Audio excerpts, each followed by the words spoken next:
হে everyone, আজকে চলে গেছি আমরা মা বাবার দেওয়া স্টিলে, কারণ আমার সাইকেলের একটা পার্টস ভেঙে গিয়েছে। এটার কারণে আমরা ব্লগ ভিডিও দিতে পারতেছি না, তাই এটা আজকে সার্ভিসিং করতে যাইতেছি। চলুন ফুল ব্লগ ভিডিওটি দেখে আসা যাক। হে গাইস, আসসালামু আলাইকুম, myself Shyam Sen and welcome to my mini blog. So এবার আশা করি সবাই ভালো আছেন, আলহামদুলিল্লাহ আমিও ভালো আছি। আর আপনারা দেখতেছেন আমি ইদানিং ফেসবুকে কোনো ব্লগ ভিডিও আপলোড করতেছি না। আর কিভাবে করবো, আমার সাইকেলের একটা পার্টস ভেঙেছে, এটা আছে সাইকেলের পেট্রোল যেটা দিয়ে আমি চালাই এখন, তাই কিন্তু এটা ঠিক করতে চলে যাইতেছি আমরা মেকানিকের দোকানে। তাই এখন এটা নিয়ে এখন চলে যাব মেকানিকের দোকানে। এটা কিন্তু অনেক ভেঙে গিয়েছে পুরো ছুটে, তাই চলুন। তাই কিন্তু আমরা মেন রাস্তায় চলে আসছি, এখন একটা ভ্যানের জন্য ওয়েট করতেছি। এটা চালানোর মতন কোনো অবস্থা ছিল না, তাই কিন্তু আমরা ভ্যানে করে নিয়ে যেতেছি। এটা সাইকেল অনেক একটা শখের জিনিস, তাই কিন্তু আমি দেখতে পাচ্ছি অনেক কষ্ট করে কিন্তু অল্পটা জায়গা নিয়ে বসে, সাইকেলটা তো অনেক বড়, তাই চলে যেতেছি আমাদের মেকানিকের দোকানে। একটা সাইকেল এটা আমার অনেক শখের একটা জিনিস, এটাতে হয়তো আপনারা দেখছেনই, তাই তো খুব মনে চলে যেতেছি মেকানিকের দোকানে, দেখি কি বলে।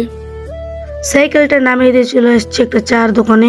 এখন কারেন্ট নেই, কারেন্ট আসার জন্য ওয়েট করতেছি, নাহলে তো ঝালাই দেওয়া যাবে না, একটু ঝালাই দেওয়া লাগবে। তাই এখানে বসে চা দিল, এখন চা খেয়ে যাব, দেখি কি বলে। সেভরান দীর্ঘ 1.5 ঘন্টা পর কিন্তু কারেন্ট চলে আসলো। তারপর কিন্তু আমরা ঝটপট করে চলে আসছি দোকানে। আবার কারেন্ট কোন সময় যায় তা ঠিক নেই। এখন কিন্তু লোডশেডিং প্রচুর পরিমাণ, 24 ঘন্টার মধ্যে আপনার 6 ঘন্টাও কারেন্ট থাকে না। তাই চলে আসলাম দোকানে। দেখতে পাচ্ছেন সেই ঝালাই দোক কামটা শেষ হোক, তার মধ্যে আমি আপনাদেরকে কিছু কথা বলি।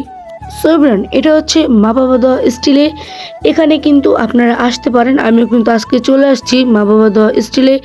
এখানে কিন্তু আপনারা যে স্টিলের যত প্রকার কাজ আছে, বা যদি নতুন কিছু লাগানো, যে ঘরের দেখতে পাচ্ছেন এখানে স্টিলে কত কিছু আছে, ওয়াল, জানালা, এভাবে যদি আপনারা কিছু লাগান, তাহলে কিন্তু আপনারা যোগাযোগ করতে পারেন আমাদের ইমান ভাইয়ার। তার এই দোকানটা ইমান ভাইয়ের মা বাবার দেওয়া স্টিলে। এখানে যে কাজগুলো আপনারা করবেন সুন্দরভাবে নিখুঁতভাবে কাজগুলো করে দেয়।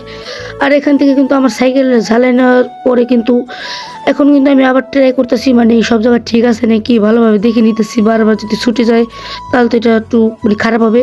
আমি এটা অনেক ফিল লাগাইছি অন্য জায়গা থেকে, আর এবার কিন্তু লাগিয়ে নিলাম মা বাবা দেওয়া স্টিল থেকে। দেখি এটা কি ঠিক থাকে নাকি আবার নষ্ট হয়ে যায়। আর চাইলে আপনারা সবাই এসে পড়বেন কিন্তু আমাদের এই মা বাবা দেওয়া স্টিলে। আর এখান থেকে সার্ভিসিং করে নেওয়ার পরে আলহামদুলিল্লাহ ভালোই চলতেছিল। আর আজকের এই ব্লগটা আমরা এখানে শেষ করতেছি। সবাই ভালো থাকবেন, সুস্থ থাকবেন, আল্লাহ হাফেজ।